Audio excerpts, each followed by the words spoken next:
Bienvenue sur DMG TV, les histoires mystiques. Tu es nouveau sur la chaîne, n'oublie pas de t'abonner, de laisser un commentaire, de liker et de partager. Tu veux raconter une histoire? Il y a un numéro à l'écran sur le plus 237 655 81 90 17. Envoie ton histoire et on va jouer sur YouTube, Facebook et TikTok. On poste 6 histoires tous les jours sur YouTube, la chaîne c'est DMG TV. Ce qu'on fait c'est pour sensibiliser, donc s'il vous plaît, toujours laissez un like, commenter, partager. Même si tu n'as rien à dire en commentaire, tu peux quand même dire merci pour l'histoire. Et si tu veux t'adresser à quelqu'un en particulier, tu peux dire peut-être histoire 1, voilà ce qu'il faut faire, ou alors poser ta question directement après avoir le H1 que tu vas écrire, ou alors H2 pour dire histoire 2, voici. Donc, laissez un commentaire, partagez comme d'habitude. On va commencer avec la première histoire. Bonjour DMG TV, bonjour à la famille DMG TV. Plus de bénédictions sur nous tous, la famille. Partageons, likons et puis commentons. La famille, je viens ici raconter une petite histoire. En fait, ça se passe en Roumanie. C'était le début du printemps. Et généralement, le début du printemps, là-bas, c'est l'ouverture du bal de barbecue. Donc, les familles et les amis et tout ça s'invitent autour de la braise. Nous avons alors une famille amie. C'est une famille de prêtres, en fait. Entre guillemets, la famille... Les prêtres orthodoxes se marient. Alors nous arrivons là-bas, Claudia est là avec sa femme et ses enfants, il n'a que les garçons. On fait la braise et tout ça. Et bien sûr, quand nous nous rencontrons, généralement, le sujet de prédilection, c'est spiritualité, religion, son impact dans le monde et tous ces trucs-là. On se lance alors. À un moment, on commence à parler des vampires énergétiques. Et pourquoi est-ce que le sujet est arrivé là? C'est parce que à la période là, il y avait un phénomène qui avait commencé, qui s'était infiltré en Roumanie et c'était en train de faire boum. C'était en fait des maisons de mélangement. Donc la police plusieurs fois avait été appelée par les voisinages, dérangés par les bruits, les cris qui sortaient de certaines villas. Et quand la police arrive là-bas, ils se rendent compte que c'était les trucs de mélangement. Et puis petit à petit, c'était devenu vraiment comme une épidémie. C'était presque partout, comme une épidémie. Et comme vous connaissez la religion orthodoxe, c'est presque un peu comme c'est un peu comme l'islam. Donc les femmes portent le foulard, les machins, surtout les femmes d'un certain âge aussi. Vous allez voir les machins comme ça. Donc ça a un peu choqué leur société. Et ils avaient alors demandé aux prêtres d'en parler, d'avertir les jeunes, de leur parler du vampire énergétique, qu'en fait on est en train de les utiliser, on les utilise pour voler leur énergie et tous ces trucs-là. Et c'est comme ça que Claudia nous dit aussi que dans le monde spirituel, la plus grande monnaie d'échange, c'est l'énergie. C'est l'énergie en fait. Et généralement, la façon la plus facile de voler cette énergie, c'est à travers le sexe. Alors la famille, pourquoi je vous raconte ça? Je vous raconte cela parce que depuis un certain temps, il y a des vidéos et des trucs qui apparaissent là. Des vidéos qui ont été sciemment mises à la disposition du public par apparemment un groupe, je ne sais pas trop pourquoi est-ce qu'ils sont à la recherche d'autant d'énergie. C'est comme s'ils sont à la récolte d'énergie et ils en veulent en quantité dans un laps de temps très court. Pourquoi, dans quel but? Est-ce qu'ils sont en train de...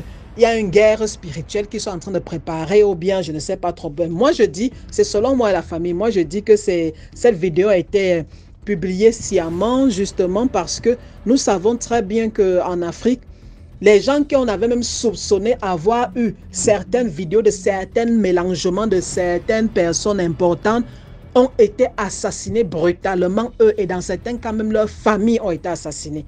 Donc dans ce cas-là, vous n'allez jamais voir, selon moi, vous n'allez jamais voir un policier derrière son bureau qui prend une vidéo comme ça de les femmes de ses chefs et de ses dirigeants et publie. Non.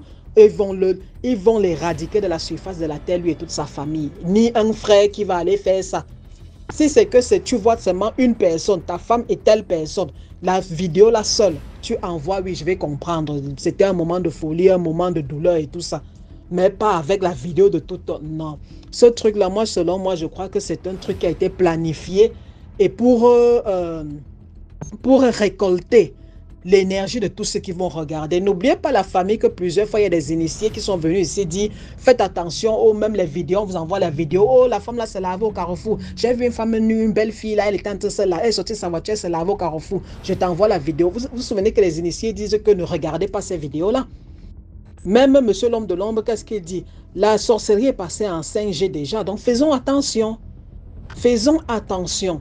À travers les téléphones, là, nous sommes connectés. On peut nous connecter spirituellement et nous prendre des choses spirituellement. Ne devenons pas des chargeurs gratuits, des chargeurs énergétiques gratuits pour des personnes.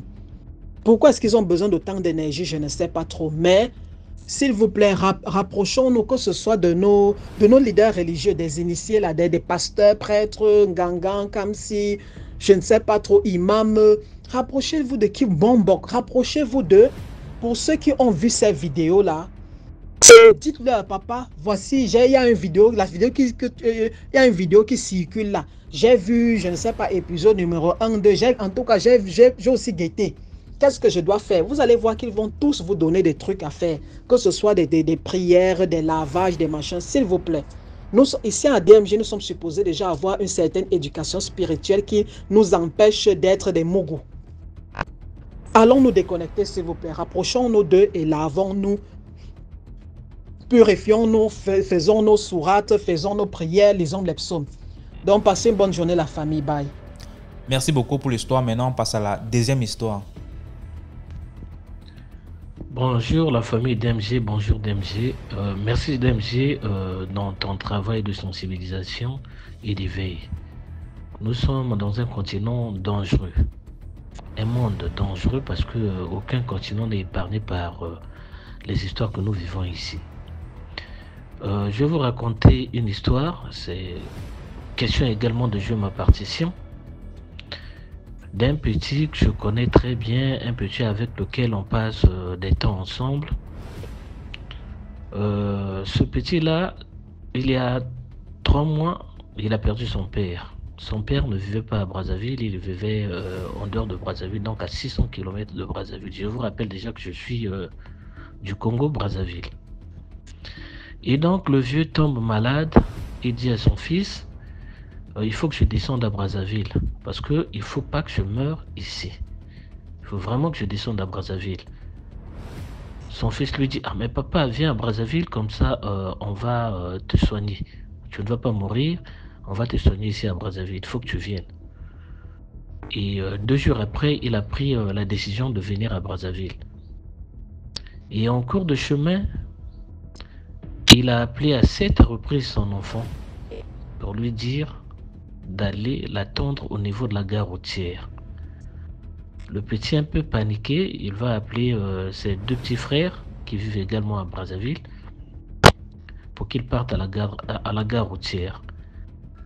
Et quand ils sont arrivés au niveau de la gare routière, quelques minutes après, parce que les véhicules arrivent à la gare routière autour de 15 h, si ce sont des véhicules qui partent de ce département-là. Et le vieux descend du moyen. Le vieux était vraiment malade. Vraiment, vraiment malade. Quand on dit que quelqu'un est au bord de la mort. Donc ils étaient obligés de soulever le vieux et de le mettre dans le véhicule. Le petit s'est posé un certain nombre de questions. Mais comment est-ce qu'il parlait? Dans l'état où je l'ai trouvé là, il ne pouvait pas me parler parce que à peine 30 minutes, il m'a appelé. Donc ça s'est aggravé dans les 30 minutes.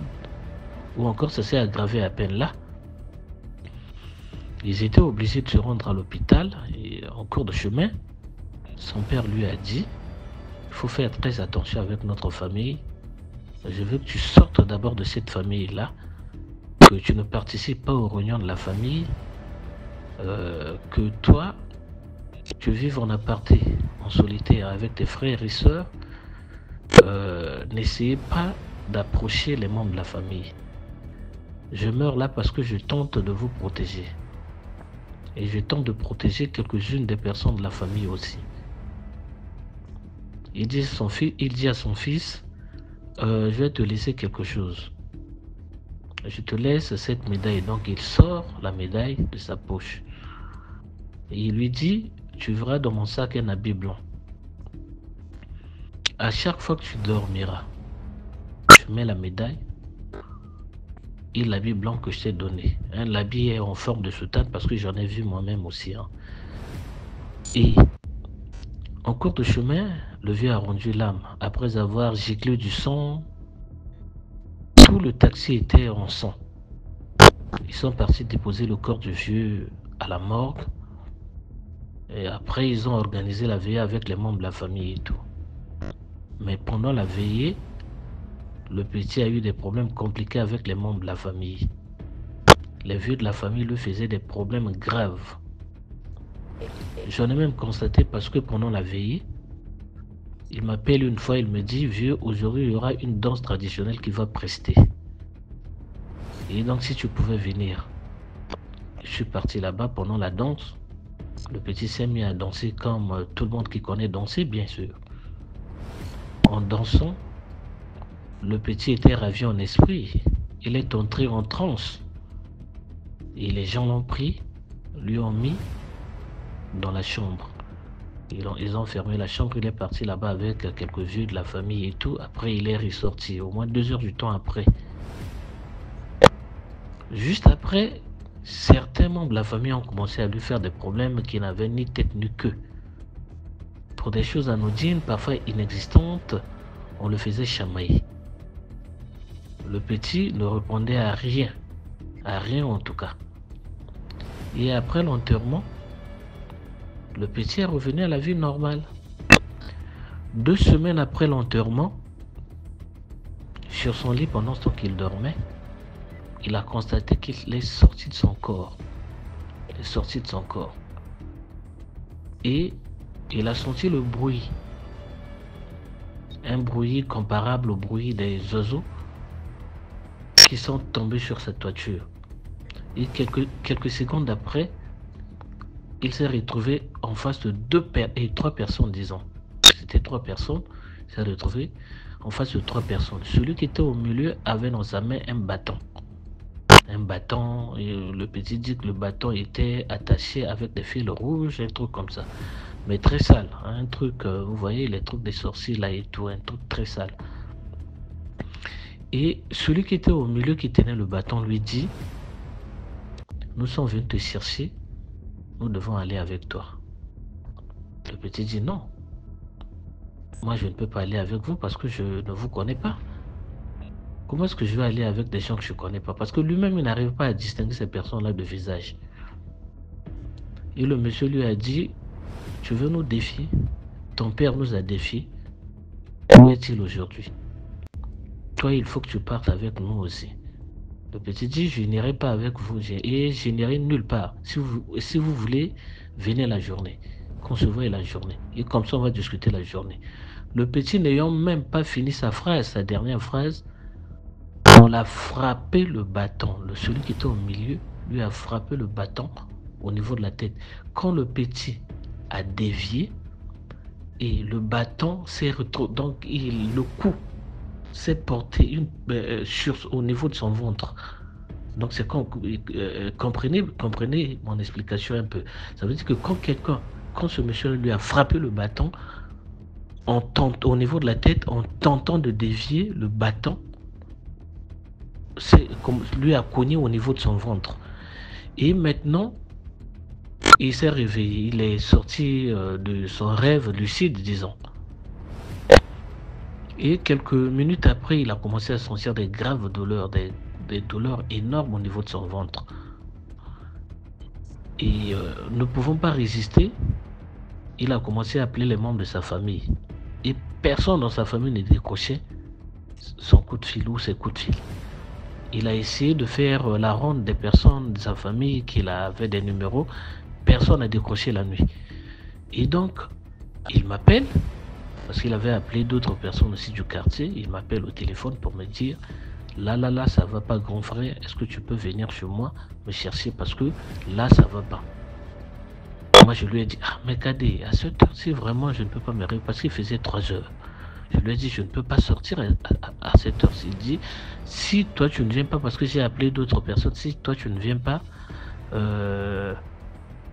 et que les autres ne viennent non plus, ça sera catastrophique pour moi parce que je vais mourir ici. Tu es plus proche de chez moi que les autres, donc je crois que ça sera bien que tu viennes me chercher pour m'emmener à l'hôpital. Moi, j'étais obligé de sortir. Je suis parti chez lui, parce que c'est pas trop loin, je peux dire que c'est au moins à 800 mètres ou à 600 mètres seulement de chez moi. Et quand j'arrive chez lui, Je toque le portail, personne n'ouvrait. Et quelque temps après, c'est quelques autres personnes du quartier qui sont arrivées. Et son logeur est sorti. Il nous a demandé, mais c'est quoi, à cette heure-ci, vous toquez le portail, des trucs comme ça. On lui a expliqué qu'on a été appelé par le petit, paraît-il que ça ne va pas bien. Il a ouvert le portail, nous sommes entrés. Quand nous sommes arrivés, le petit chiait le sang, je vous dis. Ça giclait le son derrière. En tout cas, ça m'a frissonné. Ça m'a vraiment fait peur. Mais qu'est-ce qui s'est passé? Tu t'es battu avec qui? Il nous dit, emmenez-moi d'abord à l'hôpital. On l'a sorti avec son sang. Et on a arrêté un taxi pour qu'on parte à l'hôpital. À bord du taxi, le petit commence à nous expliquer ce qu'il a vu. Quelqu'un d'entre nous là était plus éveillé que les autres. Il dit non, un truc comme ça on ne peut pas l'emmener à l'hôpital. Parce qu'avec les injections, les comprimés, ça peut encore créer des histoires bizarres. On risque de perdre le petit. Comme il connaissait une femme qui est forte dans le domaine de la spiritualité, et donc nous sommes allés chez cette femme-là avant que nous ne partions à l'hôpital. Quand nous sommes arrivés là-bas, il fallait également toquer et attendre. On a toqué, jusqu'à ce qu'on nous a ouvert et nous avons intégré. Et quand cette femme-là a vu le petit, elle a dit c'est grave. C'est vraiment grave. Il faut que je procède manu militari à quelques rituels déjà parce que c'est grave. Qu'est-ce que toi tu as vu? Le petit explique à la femme ce qu'il a vu et tout. La femme était obligée de procéder par quelques rituels. Là, il nous a dit ne l'emmenez pas à l'hôpital, qu'il dorme ici. Et c'est comme ça que nous sommes rentrés chez nous. Le jeune est resté là-bas, donc mon jeune cadet là est resté là-bas. Autour de 10 heures, je suis reparti là-bas.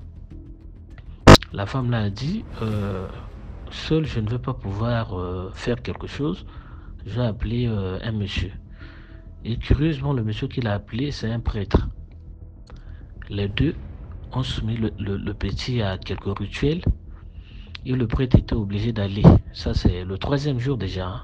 Le 3e jour, parce que ça ne s'est pas passé en un seul jour, tout ce que je vous raconte là. Et le prêtre était obligé de se rendre chez le petit, avec le petit bien sûr. Ils ont également fait quelques rituels là-bas. Il lui a donné quelques consignes et tout. Il lui a dit, il faut mettre ce que ton père t'avait demandé de mettre.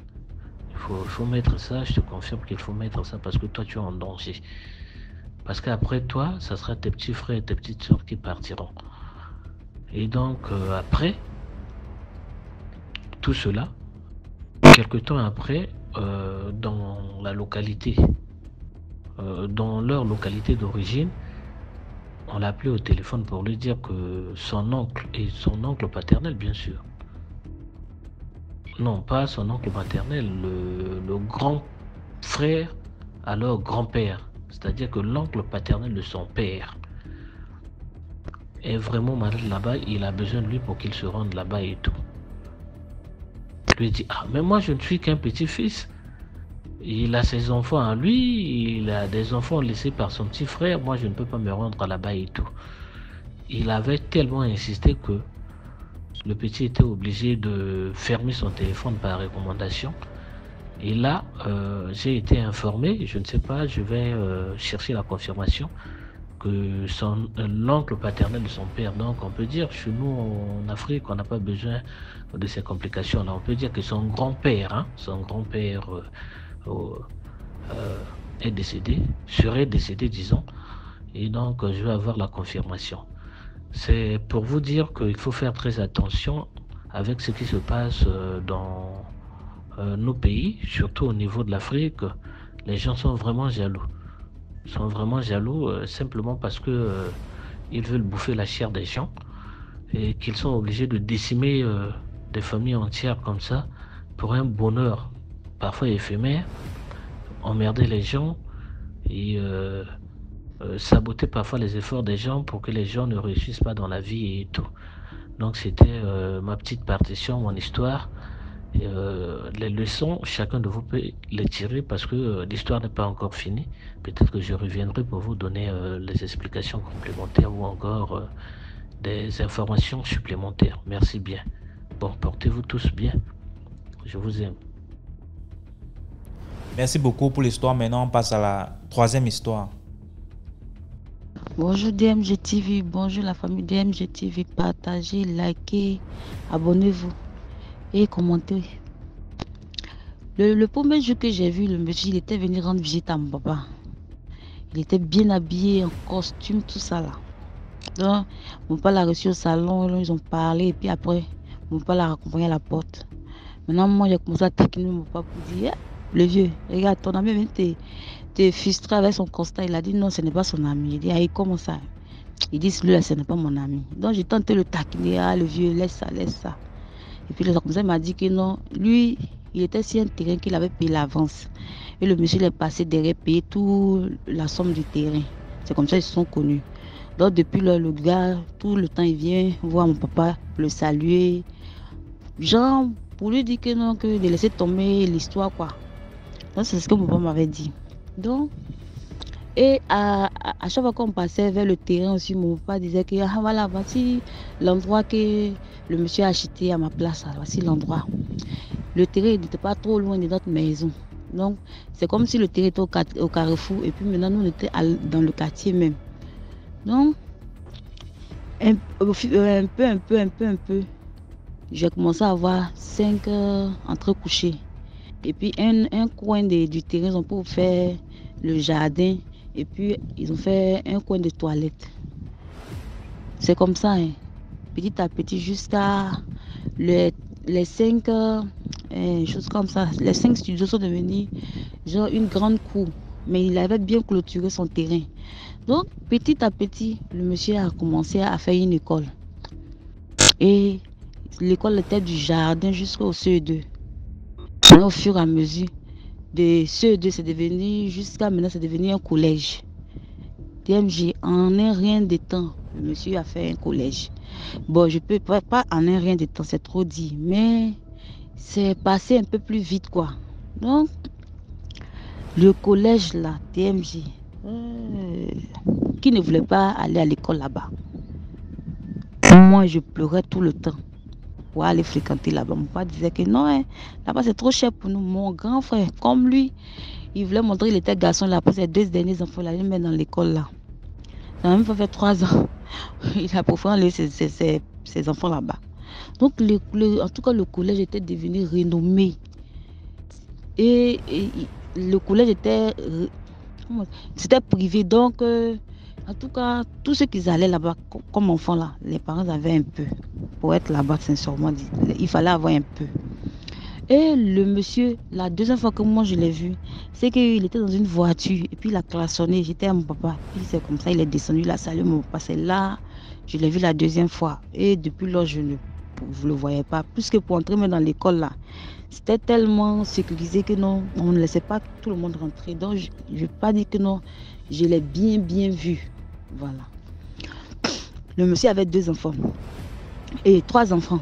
2 garçons, une fille. Et il avait envoyé ses enfants sur le bain. Donc, j'avais déjà vu les enfants grandir devant moi. On avait grandi ensemble, mais il les emmenait en bain. Donc, c'est comme ça. Après un truc de 6 ans comme ça, les enfants sont revenus. TMG. Oh non. C'est les enfants, ils avaient grandi. C'était devenu des messieurs. Et la fille, une jeune dame. Ils avaient grandi bien. Non, ces enfants, ils étaient beaux. Ils étaient tout le temps au quartier, ils étaient beaux. La fille était belle. Le grand, les garçons faisaient des choses comme ça. Ils étaient enfants de cœur. Et puis la fille était dans la chorale. Donc tout le temps on se voyait à tout moment. Tout le temps on se voyait. Donc après les vacances, là, le grand a refusé de partir. Et la fille. Et puis ils ont fait partir. Le petit, lui, il a accepté, lui, il est parti. Donc le grand est resté. C'est dans ça le grand a eu une fiancée. Bon, la fiancée, c'était la fille qui se prenait un peu qui se gonflait un peu trop dans le quartier, c'était elle. Parce que quand elle portait ses talons, on l'appelait casse-casse, tellement elle aimait se casser. Elle était trop fière d'elle. Donc, c'est lui, il a pris la fille comme sa fiancée. Imaginez le bruit au quartier. Brou, brou, brou. Tout ça, le bruit. Ça, là, l'étape est passée. Maintenant, au fur et à mesure, l'enfant du monsieur a placé 2 conteneurs devant le col de son papa. Il a fait l'autre cabine et puis l'autre conteneur mercerie. Et puis un côté où on vendait les cahiers. Donc le jeune a commencé à évoluer. Après, il a commencé à avoir une voiture. Après, le jeune a commencé à évoluer encore plus, quoi. Souvent, même, il prenait sa voiture, lui et ses amis venaient embrouiller les gens dans le quartier, en klaxonnant, faisant des bruits à ses punais. Tout ça, là, on regardait, on voyait tout ça là. D'autres disaient qu'il était rentré dans un groupe de brouteurs, d'autres disaient qu'il était rentré dans une secte parce que c'était trop rapide. Mais le petit, son papa avait l'argent. Donc, en tout cas, chacun se posait la question. Donc, entre-temps, ce que j'ai omis, c'est que donc, quand le petit est arrivé, quelques temps plus tard, il y a un enfant qui tentait de jouer son ami. Selon ce que nous on a entendu, que l'enfant a poussé juste le petit est tombé, le petit est mort. Dans l'école là, dans le quartier, l'école là. Ils ont fait le funérail du petit, tout s'est passé. Donc, on était toujours là. Pendant ce temps, le fils du monsieur, propriétaire de l'école, faisait le bruit. Donc, un jour, il y a eu un autre incident encore qu'ils étaient partis, les enfants de l'école, quoi. Ils étaient partis, je ne sais pas si c'était l'autre qui a pris la boîte pour taper sur la tête de sa camarade, mais la petite fille là s'est évanouie. Maintenant, ils ont appelé l'ambulance. L'ambulance est venue sur la route, l'enfant est décédé. Donc, ça faisait maintenant 2 enfants. Les gens ont commencé à parler. Les parents d'élèves sont venus crier devant la porte qu'ils ne sont pas d'accord. Pourquoi les femmes là ne s'occupent pas des enfants? Pourquoi les enfants là, il y a seulement que des morts? Pourquoi? Donc, cette période-là est passée. Donc, on a continué encore à vivre comme on vivait avant. Et un beau matin comme ça, les gens ont commencé à crier qu'il y a des jeunes qui ont fait palabre. Et puis dans ça là, ils ont blessé gravement, qu'ils sont devant l'école. C'est comme ça qu'on a commencé à courir, on vient voir. Deuxième jour, j'arrive, c'est l'enfant du propriétaire de l'école. Il était gravement blessé, gravement même. Donc le temps, ils vont appeler l'ambulance, le jeune est décédé devant l'école là. Et ce jour, ils étaient quittés en matinée. Ils étaient tous à peu près en blanc. Donc lui, son blanc était devenu rouge. Puis il était décédé là. C'est comme ça. Les gens commencent à parler. C'est comme ça. Oh. Il est rentré dans un groupe de brouteurs là. Maintenant, il a chose comme ça. Il a voulu sacrifier quelqu'un, ça n'a pas marché. C'est lui-même son prix. Oh. Les gens bavardaient au quartier. Moi-même, je bavardais, même DMC, je bavardais. Hey, le gars de casse-casse quoi. Aïe, toi aussi. Donc ça a fait la période est passée. Donc quand la période est passée, la copine du gars, c'est-à-dire la fille casse-casse là, elle, peut-être que les gens, moi j'ai imaginé comme ça, les gens moi je me suis dit c'est à cause du choc, mais la fille est devenue folle. J'ai dit DMG, folle. Pas folle à cause de l'émotion qu'elle a perdu le gars, mais vrai folle. Jusqu'à la famille de la fille était obligée de quitter le quartier. Parce que la fille dérapait trop. Donc, eux, ils ont quitté le quartier. Donc, après combien de temps passé comme ça, la fille qui était folle est revenue. Et choses comme ça. Sa maman et puis elles sont revenus au quartier. Donc, venir saluer les gens avec qui ils avaient habité, causer.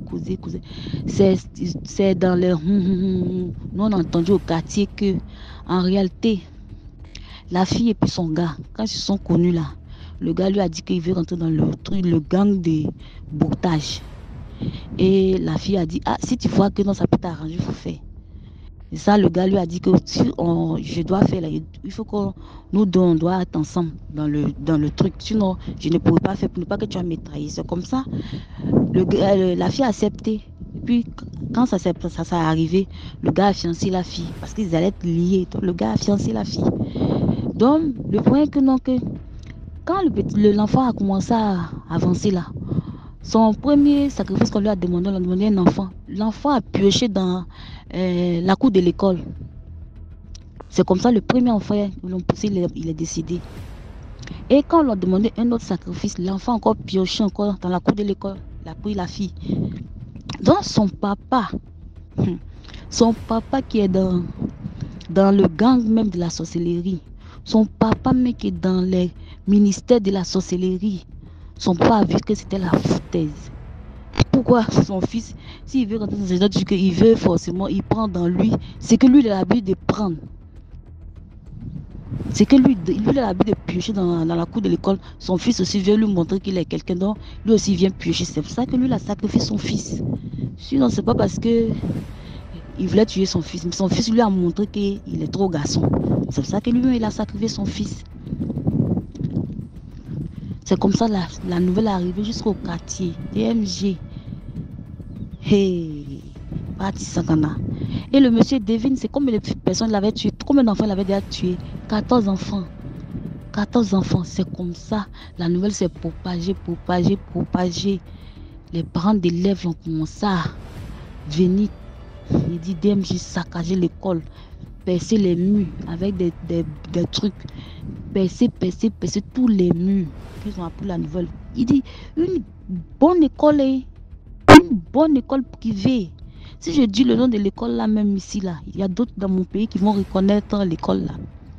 Surtout ceux qui ont fait mon quartier vont reconnaître. Une bonne école, où quand tu passes là-bas là, sincèrement dit tu réussis. Mais le monsieur avait tué 14 enfants. 14. Et DMG, tu sais comment lui il les tuait? Il donnait genre les plus petites maladies. Genre l'enfant va, vendredi il finit les cours comme ça, la mal à la tête, l'enfant décède. C'est hors de l'école. Donc l'enfant décède. Les gens de la famille vont dire que non, l'enfant a eu mal à la tête, c'est comme ça que l'enfant est décédé. Ou bien lui donner la diarrhée. Mais s'il ciblait l'enfant, c'est quand il voit que non, que il faisait vers les vacances, ou bien quand il y a les petits congés, c'est dans ça il profite et puis il tue l'enfant. Donc le monsieur était en bas, il tuait 14 enfants. Et il faisait ça plus, c'est comme ça il faisait. Donc comment les parents allaient soupçonner l'école? C'est quand l'enfant tombe directement à l'école qu'il décède qu'on soupçonne. Mais s'il est chez lui en vacances, en famille, vont trouver que c'est les sorciers. Et ceux qui ne veulent pas chercher à savoir comment ils ne vont pas deviner que ça vient du directeur. Attends, je sais comment ça s'est passé. Moi, je n'ai plus vu le monsieur. Que dit que non, je ne l'ai plus revu. Mais quand après l'événement où les parents sont venus casser, le monsieur, il a clôturé. Oh, il a barricadé toute l'école là bien. Il a barricadé ça bien. Et jusqu'à ce que je quitte là-bas, il n'y avait plus d'élèves là-bas pour aller. Non, il n'y avait plus personne. C'est resté comme tout le monde a quitté le quartier. Partagez, likez. Il était étouffé même. Partagez, likez, abonnez-vous. C'est important. Bisous. Merci beaucoup pour l'histoire. Maintenant, on passe à la 4e histoire. Bonsoir DMG TV, j'espère que vous allez bien, j'espère que tu vas bien, que toute ton équipe également se porte bien. Bonsoir à toute la team. Voilà, je fais cette note pour vous raconter l'histoire d'une amie. C'est son témoignage. J'aurais bien voulu vous envoyer directement les notes, mais malheureusement, elle décline son identité dans les notes sans faire exprès. Donc, pour éviter qu'on ne la reconnaisse, je suis obligée de venir comme ça, faire une note vocale en vous racontant son vécu, son témoignage. Avant de commencer, n'oubliez pas de liker, de vous abonner, de partager, car c'est très important. Car si cette amie avait eu la grâce, sinon la possibilité de tomber sur l'une des vidéos de DMG TV, je pense que peut-être elle ne serait pas dans cette situation, elle ne se serait pas retrouvée dans cette situation. Mais bon, après, c'est les plans de Dieu d'abord. Ok, Tout commence il y a 2 ans. À l'époque, nous étions toutes étudiantes. Nous étions, je pense, en troisième année. Je pense en troisième année d'université, dans une école supérieure publique de la place. Je tiens à rappeler que l'histoire se passe au Gabon. Donc voilà, nous sommes étudiantes. Je vais m'approprier l'histoire pour que je ne puisse pas m'embrouiller dans les prénoms et tout ça. Donc, je suis une jeune fille d'une vingtaine d'années. J'ai 2 enfants, bon, des tout petits enfants, hein. Le plus grand, il a moins de 15 ans et ma dernière, à l'époque, elle avait dans les 5-6 ans. Je suis étudiante, comme je venais de le dire. Je suis en fin de cycle et j'aspire à avoir un stage et pourquoi pas un emploi. Vraiment, ma plus grande phobie, c'est de rester au chômage. Donc, vraiment, je cherche par tous les moyens d'avoir un stage et qui m'emmènera à un emploi bien stable. C'est comme ça qu'un jour, en allant à l'école, sur le chemin, dans mon quartier, dans un quartier de Libreville, je fais, on va dire, la rencontre d'un monsieur qui se propose de m'avancer. Bah, qui suis-je pour refuser l'ongori? Qui suis-je? Personne. Donc voilà, je monte dans la voiture du monsieur. Tout de suite, je me sens intriguée parce que le monsieur, il est bel homme, il est charismatique. Comme on dit chez nous, c'est un pain. Vraiment, il est vraiment un pain. Je vous épargne les détails. Mais le monsieur, bon, il est plus âgé que moi. Hein. Il est bien plus âgé que moi de plus de 20 ans. Soyons honnêtes, plus de 20 ans. Voilà, petite discussion sur la route et tout. Il me dépose, il prend mon numéro de téléphone. Je descends, je vais en classe. Vers, on va dire quoi, la fin de journée, j'étais, je pense, en pause. Le monsieur m'appelle. Il me dit, voilà, c'est le monsieur qui vient de te déposer à l'école. J'ai pris ton numéro parce que tu me plais bien, tu m'intéresses. En tout cas, vous savez ce qui se dit dans ce genre de cas-là. Du coup, bah, moi aussi, je suis flattée. Voilà, je suis flattée. Ok. Le monsieur se propose de venir me chercher après les cours, chose que je ne refuse pas, bien sûr. Donc, il vient me prendre après les cours et puis voilà, c'est de là que part notre relation. Voilà, le monsieur me fait comprendre qu'il travaille dans une grande boîte de la place, il occupe un grand poste. Moi, tout de suite, je me dis, voilà la personne qui va me trouver les stages. Sinon, celui qui va me trouver le travail, c'est lui. Donc, tout de suite, moi, ça ne fait que me faire plaisir parce que je me dis, Dieu a écouté mes prières en m'envoyant quelqu'un qui va me sortir de cette phobie-là parce que je ne veux vraiment pas être au chômage. Je dois m'occuper de mes enfants, je dois m'occuper de mes parents, tout ça, ça se bouscule dans ma tête. Et quand j'entends quelqu'un comme ça qui me dit que voilà le poste qu'il occupe, mon Dieu, que demander de plus? Ok. Je suis là avec le monsieur, on commence la relation petit à petit, mais dans les débuts, je me rends compte, sinon quelqu'un me siffle que c'est l'ex-mari à une de mes tantes, du côté maman. Je suis intriguée, je me dis que tante, bon, encore que c'est une tante, on va dire, c'est vous voyez, dans la famille, dans chaque famille, il y a toujours les tantines, les tontons là qu'on ne fréquente pas trop, mais on sait quand même qu'il y a un lien quand il y a des mariages. On peut se retrouver, on peut se tamponner là, mais sans plus quoi. Donc, moi, je me dis que bon, je suis déjà embarquée. Moi, je cherche mon travail. Ça, là, lui et moi, on va aller nulle part. Donc, quand on va finir ce qu'on aura à faire, moi, j'aurai mon travail. Et puis, ce sera ni vu ni connu. Mais n'oublions pas que la tante en question a divorcé du monsieur à cause de, on va dire quoi, elle suspectait le mari d'être dans des pratiques. Vous voyez, et c'est quelque chose qui se savait déjà dans notre famille. Moi, après, je me suis dit que bon, en tout cas, chacun ses bails. Hein. Moi, le Seigneur me protège. On y va, on y va. Voilà, je suis là avec le monsieur. Bon, je ne vais pas dire que le monsieur me mettait vraiment à l'aise financièrement, mais ça n'a pas duré. Il m'a rapidement trouvé un stage bien rémunéré. Et par la suite, j'avais déjà mon contrat à durée indéterminée qui était posé. Donc, vous voyez que qu'il me donne l'argent ou pas, moi, j'avais déjà mon travail. Donc, je suis là, je chemine avec le monsieur. Mais il y a un truc important que je dois signaler. Quelque chose à ne pas oublier. Lorsque j'avais des rapports intimes avec le monsieur, il me demandait toujours de lui dire des choses comme dis que tu es ma princesse, dis que tu es à moi pour toujours, dis que voilà quoi, ce genre de mots-là. Et moi, tout bêtement, je le disais sans le penser, mais je le disais pour faire plaisir à la personne qui était en face de moi. Le temps passe et on ne se voyait pas tout le temps. Vraiment, on se voyait que quand il avait besoin d'avoir des moments intimes avec moi, mais ce n'était pas tout le temps. On pouvait faire 2 mois sans se voir. On s'appelait vraiment rarement, mais bon. Je savais qu'il était là si j'avais besoin de quelque chose et puis bon, j'avais déjà un travail. Que demander de plus? Du coup, en cheminant avec le monsieur, au bout d'un moment, au bout de notre, je pense, 6e ou 9e mois de relation, lorsque j'ai des rapports intimes avec le monsieur, j'ai comme l'impression qu'il est en train comme s'il se transformait. Je vous parle de quelque chose qui s'est passé physiquement, parce que moi, je ne suis pas initiée, donc je ne peux pas dire que j'ai des yeux spirituels. C'est quelque chose qui se passait physiquement. Je sentais comme s'il était en train de vouloir se transformer pendant nos ébats. Et il me demandait souvent des trucs bizarres. Une fois, on a eu à faire nos bails, et il a tenu à ce que je lui fasse, excusez-moi du mot, bon, enfin que je lui taille une pipe. Voilà, je l'ai dit.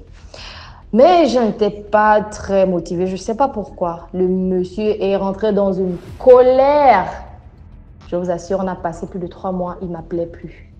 Je n'ai pas compris, c'est quelque chose que j'avais l'habitude de faire volontairement, mais là, cette fois-ci, je ne voulais pas. Mais vraiment, il a mal pris et puis ça s'est arrêté là. On a fait plusieurs mois, on ne se parlait pas et tout.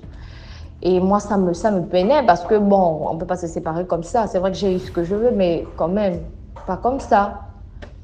Et voilà, moi, je courais toujours derrière lui pour savoir et tout. Il me boudait pendant 3 mois. Et bon, par la suite, il a fini par me pardonner et tout. Il est revenu vers moi. Il m'a dit que voilà, moi, j'aime pas quand tu fais ce genre de choses. Tu te comportes comme une gamine, nanani, nanana. Je me suis excusée. Il a dit, OK, on y va, mais il faudrait plus que ça se répète. J'ai dit, oh, monsieur, il n'y a pas de problème. Excuse-moi, mon amour et tout ça. OK. Excusez-moi, j'ai eu un appel, j'ai dû couper. Donc, on continue la relation comme ça.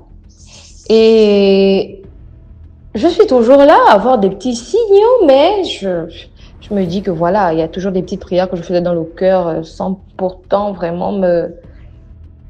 mettre le cœur. C'est des petits mots, Seigneur, protège-moi, Seigneur, regarde-moi. Voilà, ce genre de choses. Au bout d'un moment, je suis au travail. Je suis posée sur mon ordi et j'ai comme l'impression qu'il y a une flèche qui me transperce littéralement la poitrine et qui va directement se loger dans mon cœur. Je vous assure que ce mal-là, je l'ai ressenti physiquement. Comme je viens de le dire, je ne suis pas initiée à, peu importe, à aucun rite au fait. Je ne suis pas initiée. C'est quelque chose que je ressens dans ma chair, mais je ne comprends pas. Et c'est à partir de ce jour-là que tout a commencé vraiment. C'était ça là, l'élément déclencheur. Tout a commencé ce jour-là. Donc, quand je ressens cette douleur à la poitrine, j'ai du mal. Je me dis que, mais Seigneur, je suis en train de mourir comme ça. Je me lève de mon bureau, je trébuche, je suis affaiblie, je m'étouffe. Mes collègues nous prennent, on m'emmène à l'hôpital et tout, on fait les examens et tout, on prend l'attention. Et quand je suis arrivée à l'hôpital, ça s'est calmé. Ça s'est calmé. J'ai récupéré les résultats quelques jours après, tout était nickel. Mais je n'ai pas compris. Bon, c'est passé. Quelques semaines plus tard, lorsque je dors, je me réveille en sursaut. Je fais des grosses crises d'angoisse. C'est-à-dire que je m'étouffe comme ça. Je peux être là, je dors tranquillement. Mais après, je me réveille subitement. Comme si on me sortait de l'eau. Je me sens étouffée. Je me sens étouffée. Comme si quelqu'un essayait de me tuer en me mettant un oreiller pour m'empêcher de respirer. Vraiment, c'était horrible et j'ai vécu ça pendant une longue période sans pour autant comprendre de quoi il était question. Et je vous assure que tout ce que je suis en train de vivre là, ma mère ne sait rien. Personne chez moi ne sait. Limite, je raconte à 1, 2, 3 amis, mais personne chez moi n'est au courant de ce que je suis en train de subir. Ça a continué comme ça, mais après, je ne pouvais plus. Même au travail, je n'allais plus au travail. Mon chef m'a fait comprendre que c'est pas bon, tu viens de commencer les stages, on veut déjà te prendre, mais tu tombes beaucoup malade, va d'abord te soigner, ensuite tu reviendras. Je dis ok, je suis à la maison, il faut bien que je donne une explication à ma mère. Et souvent, je faisais ces crises-là devant maman. Donc, imaginez un peu. Voilà, une fois encore, ça a recommencé. Ma mère, déjà, je tiens à le dire, elle est très, très croyante. Vraiment, c'est une femme de prière. C'est une femme de prière. Donc, ma mère commence à prier, elle commence à prier, elle commence à prier. Voilà comment on me prend, on m'emmène. Maman m'amène dans son église. Arrivée à l'église de maman, la dame, la prophétesse, dit clairement que toi, tu sais ce qui se passe. Tu sais ce qui se passe. Il faudrait que tu dises pour qu'on puisse pour que tu puisses trouver ta guérison. Ah, je suis là, maman, et la maman ne sait pas que je suis sortie avec le mari de sa sœur. L'ex-mari de sa sœur. Maman ne sait pas ça. Je vais parler, je vais dire quoi? Je dis quoi là, je suis là, je dis que mais mon Dieu, c'est ma vie qui est en danger parce que je vous assure que j'étais à ça de la mort, à un pas de la mort, j'ai vu la mort. Des fois, je suis là, je marche, j'ai l'impression qu'il y a des gens qui me suivent. Des fois, je suis là, j'ai l'impression que quelqu'un me ferme la bouche et le nez, je ne peux pas respirer. Ou des fois, tu es là, tu as l'impression que tout devient noir. Tout devient noir autour de toi. C'est-à-dire que je commençais à perdre la tête, s'il faut le dire. Je commençais à perdre la tête. Donc, dans ça, je suis là, il faut bien que je parle. La prophétesse a déjà commencé à percer l'abcès. Je suis obligée de parler. Quand je dis tout et tout, maman, elle est scandalisée. Maman commence à pleurer que comment tu as pu faire ça? Ce monsieur-là, voilà, toi-même tu sais, machin. Je suis là avec couverte de honte. Mais je vais faire comment? Je cherche ma santé. Je cherche ma vie, j'ai des enfants, je dois m'occuper de mes enfants. Je suis là, maman est déçue, maman pleure. On est déjà là. Il faut bien qu'on trouve une solution. Le vin est tiré, il faut le boire. Donc, on commence à faire les prières et tout. La prophétesse me dit que si toi-même, tu ne mets pas du tien, parce que c'est ta santé, c'est toi qui es au centre de tout ça. Peu importe ce que nous allons faire, ça ne va pas marcher. Il faudra que toi-même, tu puisses avoir la volonté, n'est-ce pas, de te sortir de là. Tout ça là, je vous assure que moi, je n'étais pas une fervente croyante. J'allais à l'église de temps en temps, mais vraiment de temps en temps. Au-delà de ça, j'avais pas de vie de prière, rien du tout. Je sais que Dieu existe, mais sans plus. Vraiment sans plus. Je peux l'évoquer quand j'ai un petit problème, je l'invoque rapidement et puis bon. Je vous assure que pendant cette période-là, j'ai commencé à chercher la face de Dieu parce que ma vie en dépendait. Ma vie en dépendait. On rentrait dans la période des grandes vacances. Nous sommes allés en province avec maman, toute la famille, nous sommes descendus. En descendant en province, les 2 premiers jours que je suis arrivée, ça allait bien. Mais le 3e jour, oh là là, le tourment a encore recommencé. Les tourments ont recommencé. Je ne dormais pas. Je ne dormais pas. C'était toujours les mêmes crises d'angoisse. C'était toujours les étouffements. C'était toujours des rêves bizarres. Je vous assure que là même, j'essaye de faire court. Vraiment, j'essaye de faire court parce que l'histoire est très longue. C'est une histoire qui s'est passée sur une année entière de ma vie. Je vous assure. Donc, sinon 2 ans même. 2 ans, là où je vous parle, je ne suis même pas encore totalement rétablie. Bref. Donc, on cherche aussi, là où nous sommes en province, on entend parler d'un prêtre exorciste et tout qui est un peu spécialisé dans ce genre de choses et tout. Je vous assure que je ne dormais plus bien dans la maison de mes parents. Je dormais bien, je réussissais à dormir à l'église. Parce que lorsque je suis à la maison, je peux dormir 1 semaine, 2 semaines entières, je n'ai pas le sommeil. Je peux dormir pendant 2 heures, mais le reste là, le reste de temps, je suis éveillée parce que lorsque je dors, lorsque je parviens à fermer l'œil, tout ce qui se passe dans le rêve là, j'ai comme l'impression que je ne vais pas me réveiller. Donc, mieux vaut ne pas dormir. J'étais devenue comme un zombie, je vous assure. Comme un zombie, j'avais peur de dormir. Mais lorsque je dormais à l'église, je vous assure que j'étais apaisée. On a commencé à faire le travail et tout et tout. Ça a commencé à aller. Tout le temps que j'ai passé dans la maladie, l'esprit du monsieur ne s'est jamais manifesté en moi. Jamais. Au grand jamais. Un jour, nous sommes en train de prier à l'église.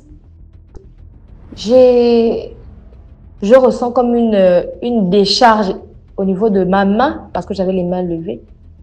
C'est comme si quelque chose est rentré en moi quand je suis tombée là. Quand je me relève, c'est le monsieur qui parle en moi maintenant.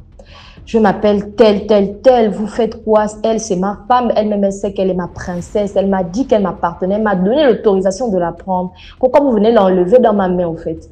Pourquoi vous l'enlevez dans ma main? Tout ça là, les gens sont là à l'église, tout le monde est là. Je suis en train de manifester. C'est les gens qui me racontent par la suite ce que j'ai eu à dire.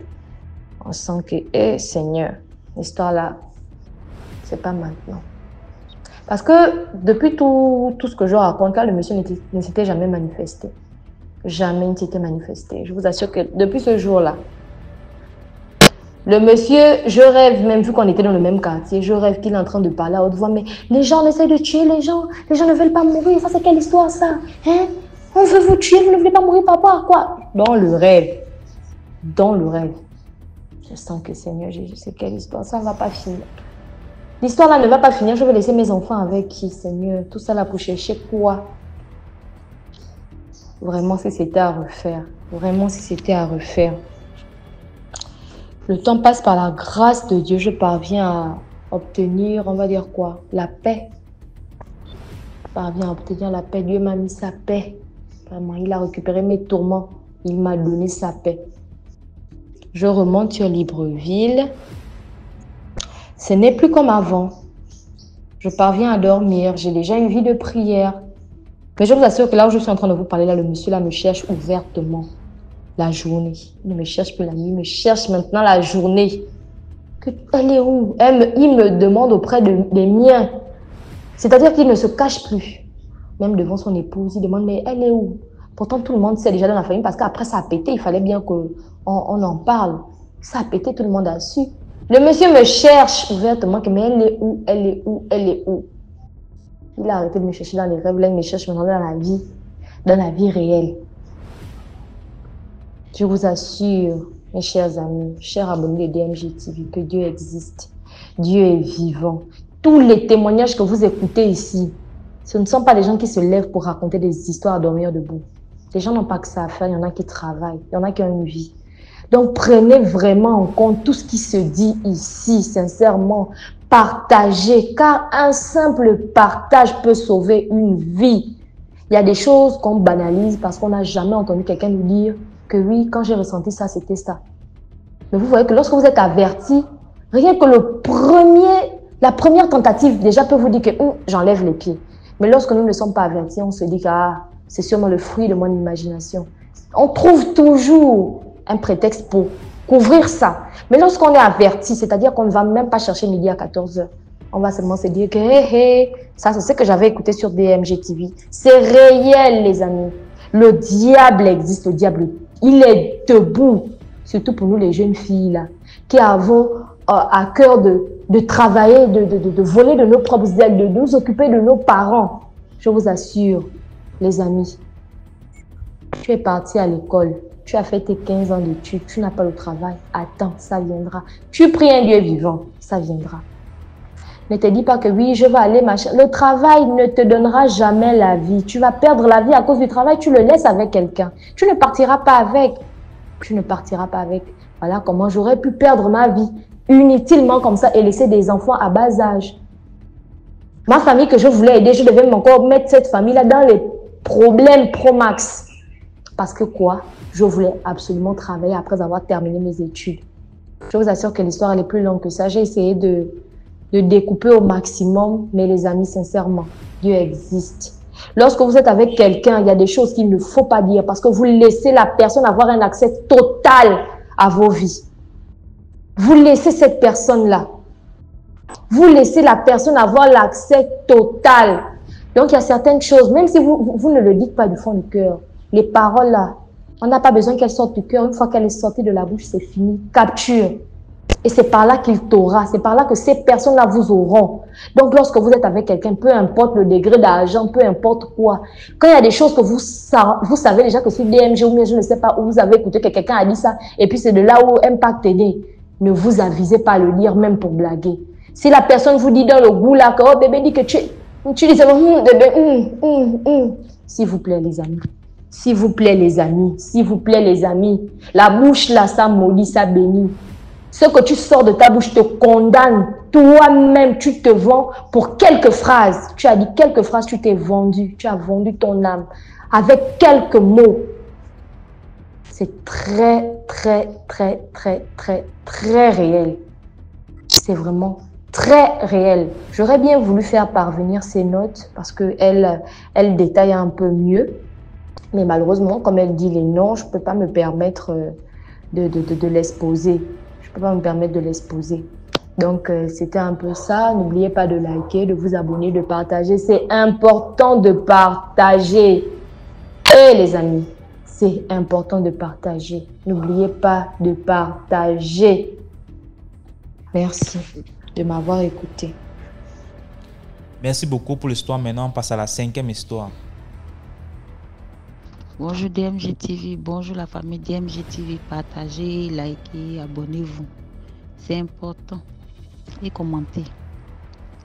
À la maison, il y avait un monsieur qui vivait dans l'une des maisons de mon papa.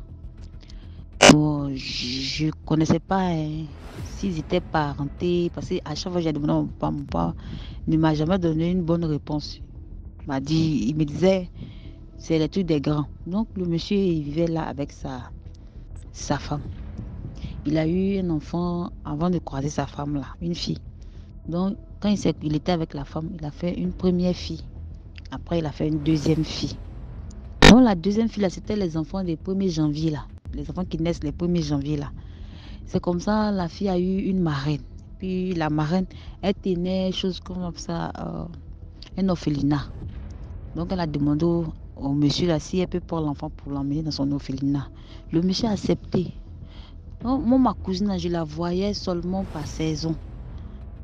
En tout cas, elle était bien nourrie là-bas. Elle avait appris à faire beaucoup de choses là-bas, la couture, la coiffure. Elle avait duré là-bas.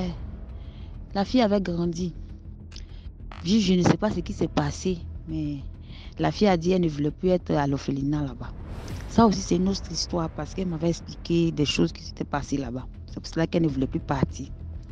Donc, la fille est venue rester avec son papa et sa maman.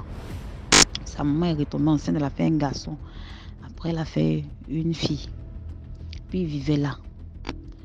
Donc, pendant que la fille venait, selon les saisons là, quand elle venait, son papa l'accompagnait chez lui et sa maman, dans un autre quartier. Elle faisait aussi ses vacances là-bas. Au fur et à mesure, donc quand la fille a arrêté de partir à l'orphelinat, c'est l'école des jeunes filles, je sais pas, mais quand elle a arrêté, elle allait vivre avec sa grand-mère. Puis après, elle est revenue encore chez ses parents. Et ça n'a pas trop duré, puis sa maman est décédée. Donc, les gars vivaient à la maison, c'était la famille, tout ça. Moi, je partais m'amuser là-bas. Je les appelais cousins, ils aussi m'appelaient cousine. Donc, petit à petit, la fille, elle a commencé à maigrir. Elle avait une manière de manger. Elle mangeait comme une souris. Elle mangeait petit. Même quand on la servait la nourriture, elle mangeait petit. Après, elle délaissait, puis elle revenait manger encore petit. Donc, on l'appelait souris à la maison là-bas. Un jour, son papa étant fait le ménage, le monsieur a soulevé tout ce qui était dans la maison, il a soulevé le matelas. Il découvre qu'il y a un gros trou. Il te dit, un gros trou dans le matelas. Comme si quelqu'un avait coupé avec ses doigts. Mais il y avait un gros trou. Donc le monsieur a commencé à crier. Et il savait que c'était sa deuxième fille là. Oh. Moi, c'est seulement dit DMG, quand la fille faisait ça là, il l'a plusieurs fois vu attraper, monter, manger le matelas. Plusieurs fois.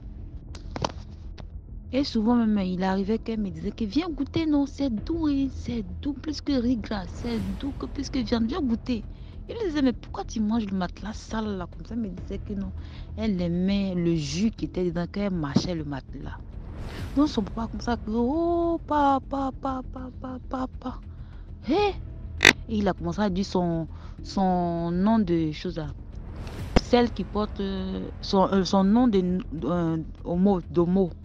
Il a commencé à dire le nom de son homo. C'est ce que tu fais, c'est ce que tu fais. Hein? Il a commencé à la frapper, elle a commencé à pleurer, elle disait que oui, elle reconnaît qu'elle mange le matelas. Son père demande pourquoi tu manges le matelas. Elle dit elle ne sait pas. C'est quand son papa lui a dit que ok, d'accord, comme c'est comme ça là, on va aller le dimanche à l'église. Son père était dans chose, Christiane Céleste. Au fait, le monsieur là, il partait à l'église beaucoup avec sa femme et puis ses enfants, mais quand sa femme est décédée là, il s'est découragé, donc il n'y partait plus. Donc c'est comme ça, il a dit, il va partir le dimanche à l'église. Donc le dimanche, ils se sont ramassés, ils sont partis. Moi, je ne suis pas partie aussi. C'est au retour, il est venu avec la première, le garçon plus la fille. C'est là, il est rentré dans le salon, il s'est assis par terre. Il dit, ma fille m'a tué. Ah, et il a dit, je prends le nom de Rose. Il a dit, Rose, vous savez ce que Rose fait maintenant? Ce que Rose fait. Rose est dans la sorcellerie. Rose est dans la sorcellerie. Puis qui l'a mis dans la sorcellerie? C'est ma propre mère. Il dit, on était dépassés. Que Rose fait la sorcellerie depuis l'âge de 7 ans. Que c'est lui, sa propre mère, qui l'a mis dedans. C'est-à-dire la grand-mère de Rose qui l'a mis dedans. On était détonnés. Donc, il a laissé à l'église là-bas. Parce que pour la délivrer, ils ont demandé 1 mois. Donc, elle devait rester là-bas. Que Rose a fait beaucoup de choses. Beaucoup de choses. Qu'elle a gâté beaucoup de choses parce qu'elle a avoué. Qu'elle a gâté beaucoup de choses. Qu'elle, dans le monde de la sorcellerie, sa grand-mère l'a transformée en souris. Donc c'est elle qui a mangé les documents de son papa. Parce que son papa, comme j'ai dit le début, je ne sais pas, qu'il ne connaissait pas le lien de parenté entre lui et mon papa, mais seulement qu'il était dans l'une des maisons de mon papa, à la maison là-bas. Et puis on parlait de la même ethnie. Donc je ne sais pas comment ça s'est passé, mais le monsieur là, il était à la maison là-bas. Puis à l'époque, il travaillait. Mais après ça, son travail s'est gâté. Et quand elle est tentée d'avouer, là, elle dit c'est elle qui a donné sa maman en sacrifice. Parce que elle était le portrait craché de sa maman. Et elle était lente. Sa maman n'aimait pas ça. Sa maman la frappait toujours à cause de ça. Elle était trop nonchalante. Elle était lente dans tout. Donc il dit dans tout. Même pour aller se laver, elle était lente. Donc sa maman ne faisait que la frapper. Elle dit c'est ce qu'il est. Comme sa maman la frappait trop là, quand on lui a demandé là, c'est sa maman l'a donné. Alors elle avait déjà gâté le travail de son père, mais elle a donné sa maman. Et sa grand-mère lui demandait maintenant de donner la dernière qui était là. Oh la dernière là, sa maman, quand sa maman partait accoucher, elle est décédée, puis l'enfant est revenu. Donc l'étoile de la dernière était trop forte. Elle n'arrivait pas à donner la dernière. C'est comme ça, la grand-mère lui a dit, ok, comme tu n'arrives pas à donner la dernière là, tu vas manger des conneries. Donc sa grand-mère a commencé à la faire manger matelas, elle appelle le sable, elle mangeait kaolé, tout ça là. Il dit, elle peut être là comme ça, elle peut prendre la cendre, elle met ça sur sa langue. Il dit, DMG, ça se blesse. Elle avait toujours les lèvres roses. Et puis, tout le temps, elle ne faisait qu'enlever la peau de ses lèvres là. Elle n'enlevait seulement que la peau de ses lèvres. Ça devenait plein même. Moi, mais souvent, je la voyais. Elle me disait, mais pourquoi sa bouche a toujours plein de sang? Elle disait que non, que c'est dans sa nature. Mais tout le temps, d'enlever la peau, c'est ça. Si sa bouche, là, elle enlevait la peau là, la peau des... Et puis, quand ça coulait le sang, elle la paix. Donc, quand il a fini de dire ça là, mon père lui a demandé, mais finalement, tu vas faire quoi? Il a dit, elle va rester là-bas. Donc, mon papa et le monsieur et ces 2 femmes ont conclu qu'ils vont aller confronter sa maman parce que lui, il ne pouvait pas aller seul. Donc, c'est comme ça ils ont fait un petit groupe là, ils sont partis voir la vieille là. Il dit ce jour-là, DMG, s'il restait à la maison, ça allait trop me faire mal. Il a suivi mon papa, on est parti. Arrivé là-bas là. Enfin, soit la vieille là. La vieille a commencé à crier.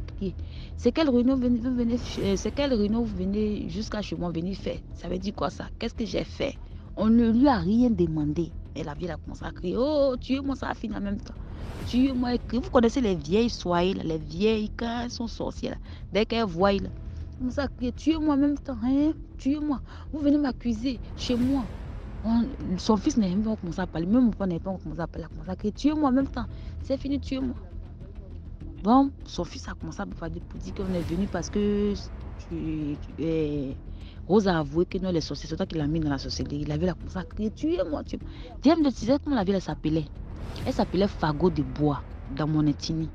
C'est-à-dire, vous voyez, quand le fagot de bois est à terre, quand tu soulèves, tu mets sur ta tête, l'action là, c'est comme ça s'appelait. Un nom dur.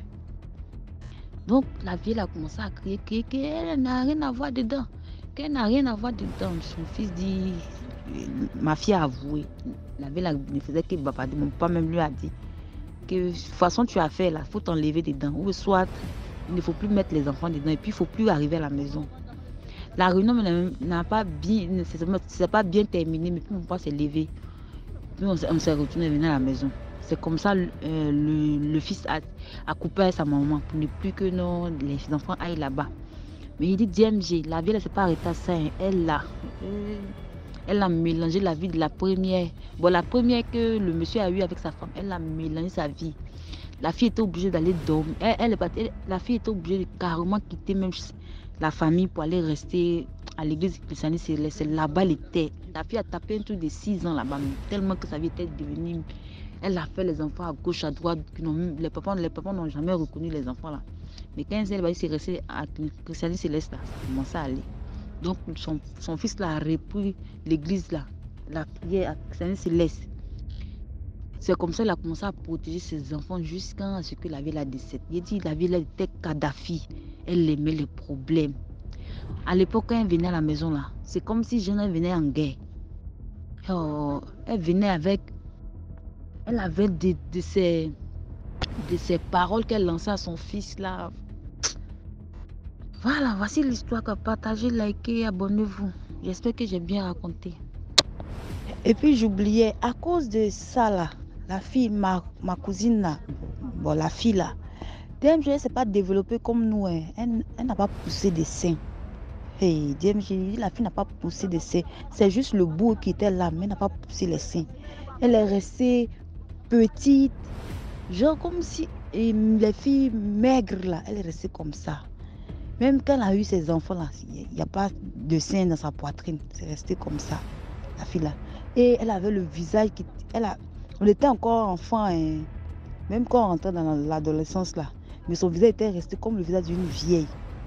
Je te dis, jusqu'à aujourd'hui, il y a une photo même que je vais t'envoyer, tu vas voir. Elle est restée petite, cintrée sur elle, amaigrie, bizarre. Elle est restée comme ça, la vie l'avait gâtée. Même avec qu'ils ont prié sur elle, c'est resté comme ça. Elle est restée genre comme une vieille fille. Bon, merci. Merci beaucoup pour l'histoire. Maintenant, on passe à la 6e histoire. YouTube, il y a DMG Productions. Là, on poste tous les lundis, on poste un film. Tous les lundis, il y a un nouveau film à 17h00. Les films, c'est les histoires qu'on réalise aussi. Tous les lundis, la chaîne, c'est DMG Productions. Bonjour DMG TV, bonjour à la famille DMG TV. Plus de bénédictions sur nous tous, la famille. Partageons, likons et puis commentons. La famille, je viens ici vous raconter une petite histoire racontée par un jeune homme. Ce sont en fait ses aventures mystiques dans une mini-cité à Yaoundé au Cameroun. Hier alors, voilà ce qu'il raconte à ma petite sœur. Parce qu'il est arrivé au boulot fatigué là, ça fait quelques jours qu'il n'était pas arrivé au boulot. Et nous sommes au début du mois de novembre. Et il arrive super fatigué hier. Donc elle lui demande, mais qu'est-ce qui se passe ces jours si tu n'es pas venu, ça va, tout va bien. Qu'est-ce que l'enfant raconte? Il dit en fait, Yves était en train de déménager. Elle demande, comment est-ce que tu es en train de déménager? Il dit, madame, ça fait un certain temps que je vis des choses là-bas à Minicité. J'entendais les autres parler, mais je ne savais pas que mon tour allait arriver. Elle demande, mais quoi, qu'est-ce qui s'est passé? Il dit alors que la première chose qu'ils avaient d'abord eu, c'était quoi? Il y a sa copine là, il la connaît depuis longtemps. Finalement, à un moment, il avait décidé il lui avait demandé de laisser sa chambre d'étudiant et de venir vivre dans sa mini-cité à lui, n'est-ce pas? Pour qu'il soit un peu plus proche. À l'arrivée de la jeune fille, c'est comme ça que les maladies commencent. Elle était tout le temps malade, tout le temps malade. Un jour alors, pendant qu'il était à l'hôpital, c'est son frère qui appelle alors. Son frère a l'habitude de passer par Yaoundé comme ça, donc il fait seulement un aller-retour. Son frère l'appelle, où est-ce que tu es? Je suis à l'hôpital. Elle est ici, nous sommes encore venus ici parce que ça ne va pas. Son frère dit que, mais ça veut dire même quoi? Attends, j'arrive même d'abord. Quand son frère arrive à l'hôpital, il regarde la fille, il cause avec elle, puis se met seulement à rire. On lui demande, mais qu'est-ce qui se passe? Parce que la famille, son frère est un Kamsi. Donc c'est un Ganga, pour la famille gabonaise. C'est un Kamsi. Donc, il se met seulement à rire. Demande, mais, il dit, mais pourquoi tu ris? Il dit que non, c'est dans votre ministère là qu'on la dérange beaucoup. Il dit, Asia, maman, Asia, ne t'en fais pas. Dès que j'arrive au village, là, je vais t'envoyer certaines choses. Ça va aller, tu n'auras plus de problème. Asia. Et le frère demande, mais c'est quoi? Qu'est-ce qu'il y a? Il dit que non, non, laisse seulement. Maintenant, quand ils sortent de l'hôpital, les médicaments du village sont arrivés. Effectivement, ils donnent à la jeune fille, c'est fini, elle n'a plus de problème et tout ça. Un jour, pendant qu'il est en ville en train de marcher, il rencontre une ancienne voisine. L'ancienne voisine, oh ouais, mon pote, c'est comment, non? Ouais, excuse-moi vraiment, j'avais déménagé sans te dire. Il dit que toi-même, c'est comme ça qu'on fait à ses amis. Tu es parti un jour, j'arrive comme ça à ministre, on dit que tu as déménagé. C'est comment on t'avait seulement chassé? Elle dit seulement que je n'ai pas déménagé, j'ai fui. Il dit que mais comment ça tu as fui? Tu n'as pas déménagé, tu as fui. Qu'est-ce qui s'est passé? C'est alors là que l'ancienne voisine dit qu'en fait, un soir, elle était en train de revenir d'un joka avec son fiancé. C'était dans les alentours de 3h, 4h comme ça. Ils sont arrivés à un niveau là, au niveau de l'entrée de la mini-cité. Mais ils étaient, vous voyez, il y a les magasins, il y a les trucs, il y a les gens qui ont laissé le call box, les machins comme ça, dont on ne les voyait pas encore très bien. On ne les voyait pas arriver.